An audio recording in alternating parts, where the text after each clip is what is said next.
वेळ गेली वगैरे आता चल पुढे ऐका आता संपू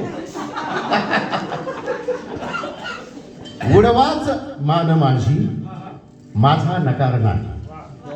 विषय पहा की उडवाच मान माझी माझा नकार नाही. इतकीच शर्त आहे मी वाकणार नाही. उडवाच मान माझी माझा नकार नाही.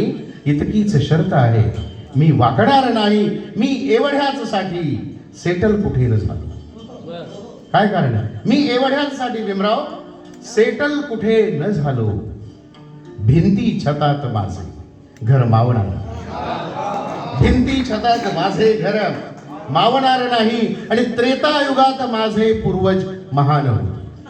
आपली नेहमीची सवय आहे. कधी होते त्रेतायुगात माझे पूर्वज महान होते. असल्या फुशारकीवर माझी मदार नाही. असल्या फुशारकीवर माझी मदार नाही. संपोत सर्व इच्छा कसली उरोन आशा.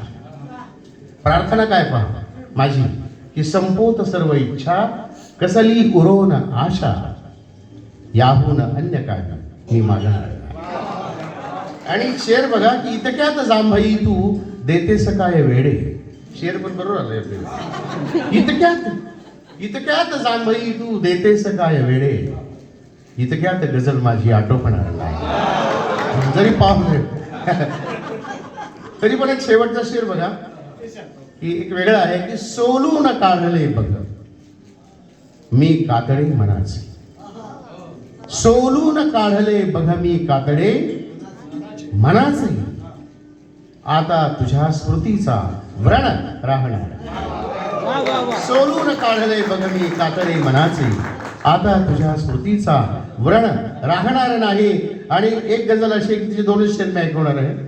ते जरा वेगळी गझल आहे की तुम्हाला त्याच्यामध्ये गझलचा आनंद किंवा गझल कशी असते इकडे की चौकात भर दुपारी भीमराव भलता प्रकार झाला. चौकात भर दुपारी भलता प्रकार झाला. उद्घाटना अगोदर पुतळा फरार झाला. गझलची गंमत बघा काय काय गझल मध्ये येऊ शकतं. म्हणून मुद्दाम मी ऐकवते की चौकात भर दुपारी भलता प्रकार झाला. उद्घाटना अगोदर पुतळा फरार झाला. ते राजमार्ग सगळे लखलाभ हो तुम्हाला. सगळे हायवे ते राजमार्ग सगळे लखलाभ हो तुम्हाला. गेलो जिथे जिथे मी रस्ता तयार झाला. गेलो जिथे जिथे मी रस्ता तयार झाला. तो हुंदके न देतो तो फक्त गीत गातो. शेरबा तो हुंदके न देतो